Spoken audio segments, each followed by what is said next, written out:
Hi, happy Friday. Almost said Monday, Friday. May 31st, 2024. I am Meredith. I'm here with our message for today as we kick off the weekend. We've got the sun in Gemini, the moon is in Pisces. It's going to shift signs though into Aries. And then of course we've got beautiful Pluto hanging out retrograde in Capricorn. Lightseers Tarot bringing us our message for the energy atmosphere of the day today. Our first card is Eight of Wands. Excellent. One of my favorites. It's swift moving energy and it's communication. And I feel it's most often channeled messages, information incoming from our guides, angels, ancestors, our intuitive awareness, which we have been talking about all week. That message, well, more than just this week, that message has been coming fast and furious for us and with great consistency in terms of listening to our intuitive messages, however we receive them, wherever our sensitivities are in that realm. So the Eight of Wands, double Four of Wands, which is the happiest card in the minor arcana, super stable foundation. So stable, trustworthy information incoming. And this is a card that speaks to how energy gets woven together. Now, this is the Ace of Wands to the power of 8. Great momentum, as I said, swift moving energy and likely intuitive messages. Though this card speaks to, let's capture the energy of the suit of wands, which is passion, creativity, fire, motivation, ambition, to the power of 8. So I feel like we're taking action swiftly in a swift moving momentum, which is excellent. We've been encouraged toward that all week. We've seen a lot come out of angel answers, encouraging us to be assertive, to take action. And I sense that the Eight of Wands here is great confirmation for that message. But let's see what it connects to.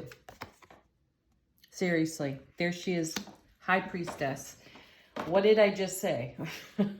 Swift moving, incoming information through our intuitive guidance.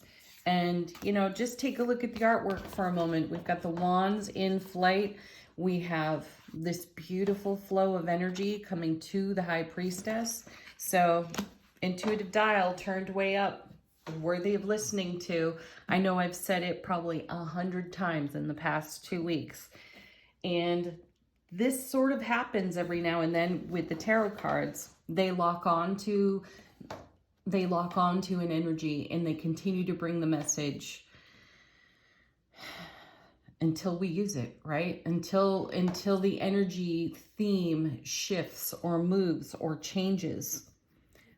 Let's see what the High Priestess is connected to.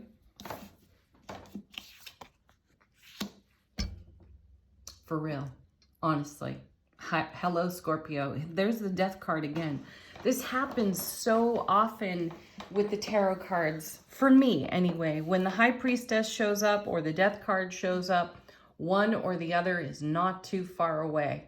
And here it is happening again. Divine feminine, divine masculine energies is how I read this morning as I look at the cards.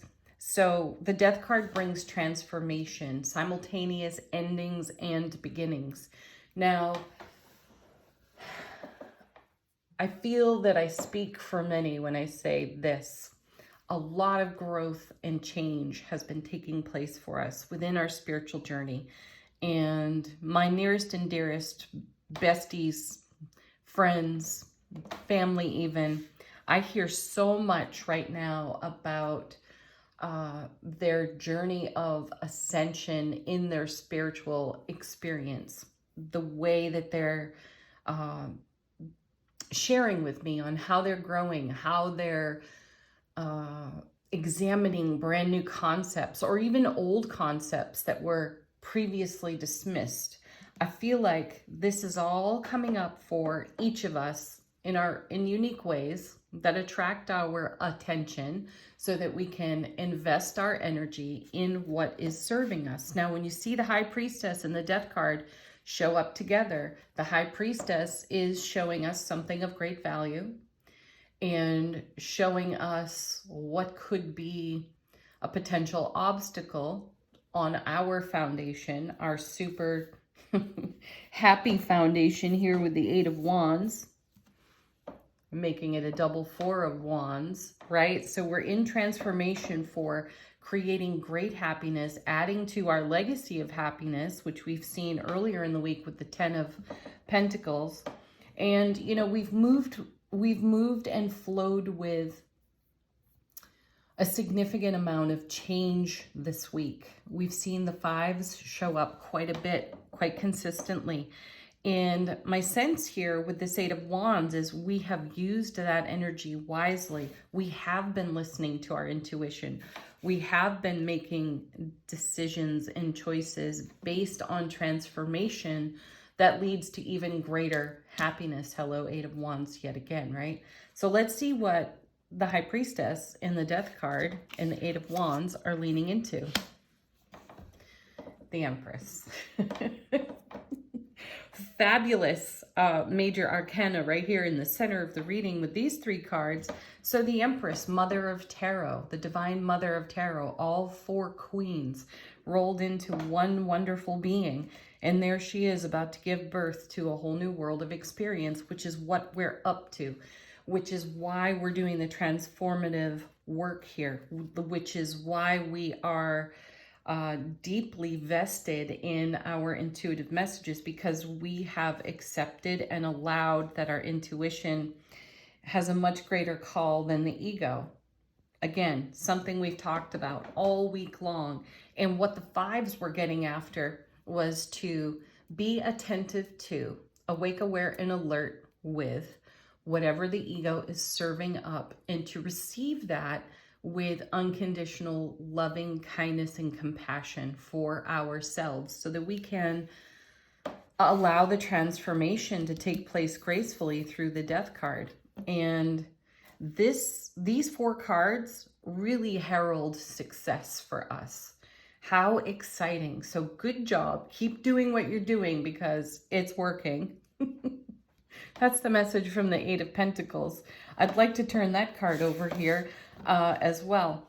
So I kind of feel like this is a bit of a weekly report card happening on Friday, saying great job, keep doing it.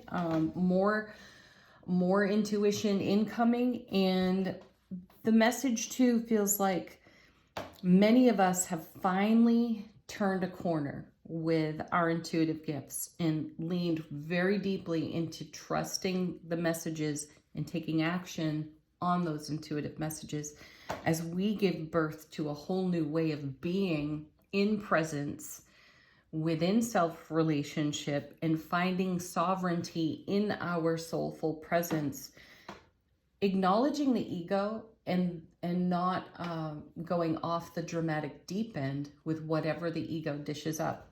Plenty of memories will rise to the surface, and we could stay attached to those memories, and we could do what we've always done and get lackluster results. And I don't sense that that's happening now. We've been around this mulberry bush so many times that we've gained a level of self-mastery. You know, we did see the Five of Swords and the Ten of Swords earlier this week, and that's a message of great success, because we're gaining self-mastery at every turn, and we're witnessing our own success as reported to us by the cards at the moment. Let's see what's next. You could not ask for better, honestly. There's the Emperor right next to the Empress. How wonderful.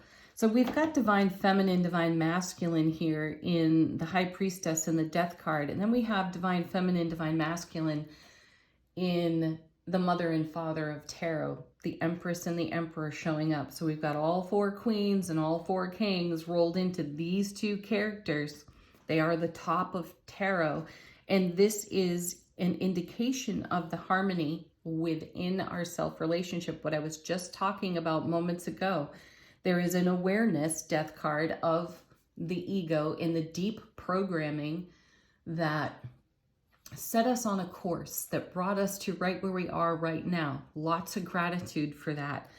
and transformations still to be navigated. How exciting. And we're going to do that in the harmony of Empress and Emperor energy. Very creative, very potent, fertile energy right here. Now the Emperor is paired with King of Pentacles. Fantastic. Because he, more divine masculine energy, and energy that we will take action with in a graceful way at a pace that is beneficial to us.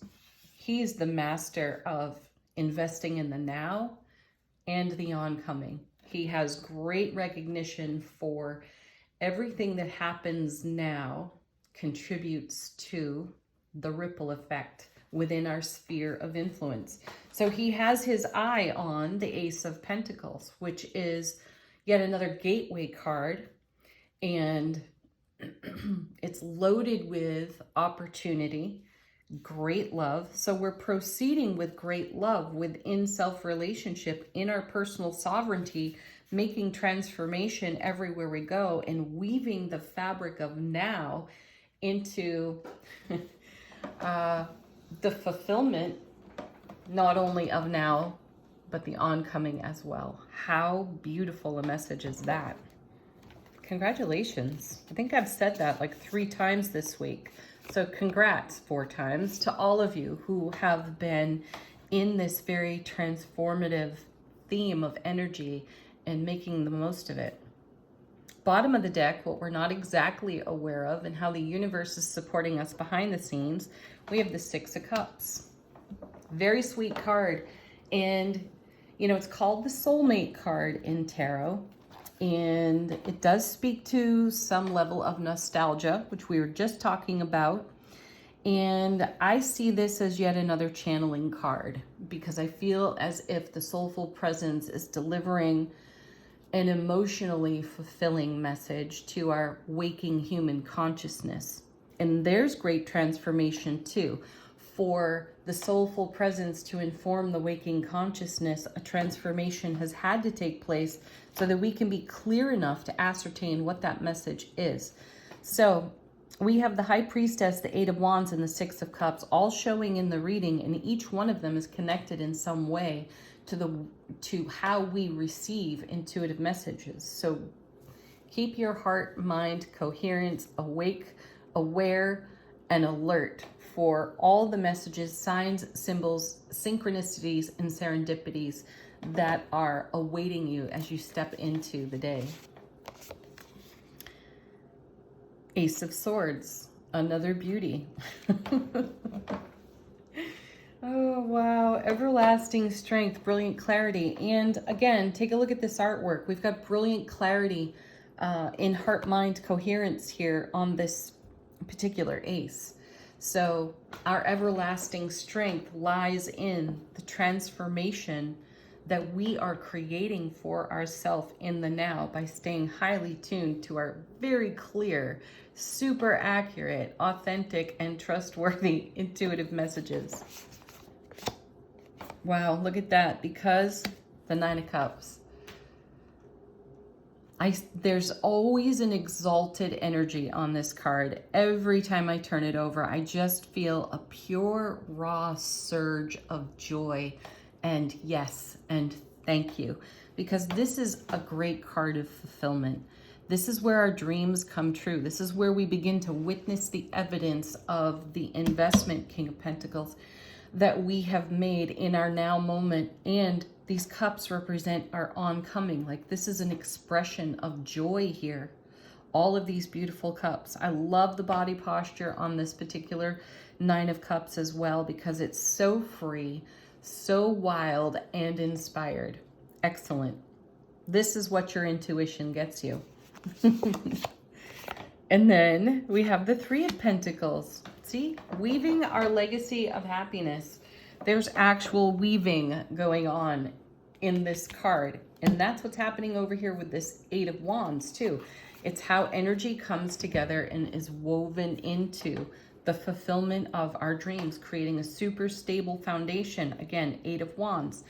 And this energy that comes off the Nine of Cups is only possible through the simultaneous endings and beginnings that enter into transformation, metamorphosis through the Death card as we give birth to a whole Empress, brand new world of experience where we are met powerfully with the active Aries fire energy of the Emperor. We are ready to take action in a way that's grounded, thank you, King of Pentacles, in a very grounded, stable way. There's no rush, there's grace, there's relaxation, there's peace and joy because we are trusting our intuitive messages. Sweet, very sweet. Oh, seriously. I was going to be done there with the bottom of the deck and I picked it up just for the heck of it. I don't know why. Well, intuition, I suppose, right? Serendipity. And there's the Eight of Pentacles. I was hoping to see it, and there it is. Wow. All right, angel answers. If you've got questions, if you'd like a confirmation, let these cards be an answer for you. Look for a sign. Shall we do that again? Bottom of the deck. Eight of Pentacles. Card witching. The signs, the symbols, they're everywhere. Everywhere. So I swear the cards are just demonstrating that for us in this reading. That's how good the intuition is right now. Remain positive. Hard not to when you take a look at that Nine of Cups.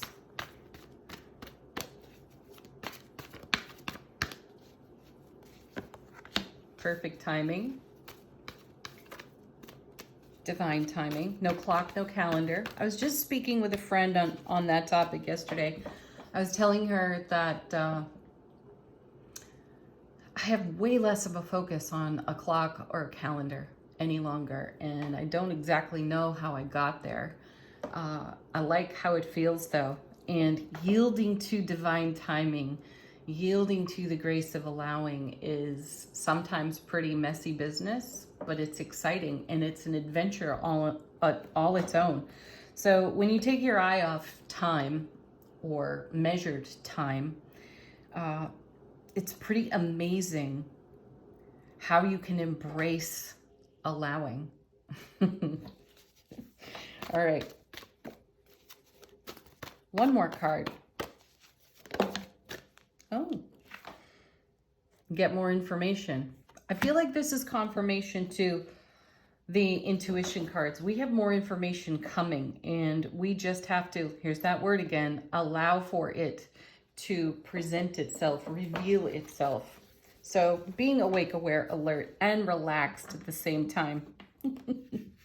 Quite a transformation when you let go of the ego and you don't get drugged around by it. Let yourself be drugged around by it. Final word on the reading from angels and ancestors. How is our soulful presence informing our waking consciousness? There's the seer card, by the way. Just wanted to point that out. We're going to take the one that falls out of the deck. I couldn't ignore it, though.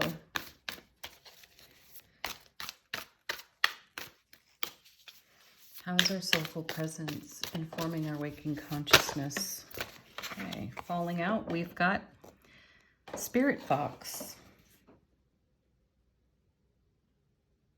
Trust your talents in changing times. Ooh, another nod to that Eight of Wands right there. Trust your skill and your talent and lean deeply into it. Trust yourself. Have a beautiful Friday, everybody. A beautiful weekend, too. Thank you, as always, for joining me. Peace, love. Namaste.